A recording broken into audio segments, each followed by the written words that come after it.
ஒரு சீடன் தன் குருவிடம் கேட்டான், நல்லதை படைத்த ஆண்டவன்தானே கெட்டதையும் படைத்துள்ளான்.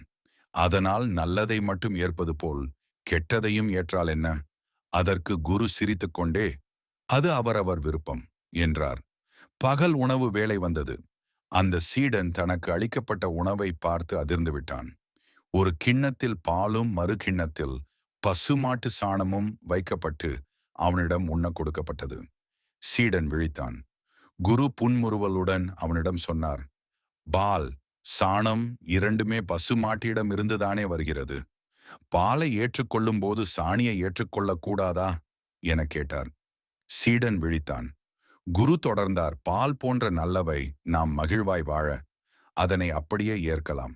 சாணியை விலக்கி மண்ணில் புதைத்து உரமாக்குவது போல் தீயவைகளை விலக்கி புதைத்து அது தரும் பாடத்தை வாழ்விற்கு உரமாக்கி உயரும் வல்லமை கற்க வேண்டும் என்றார்.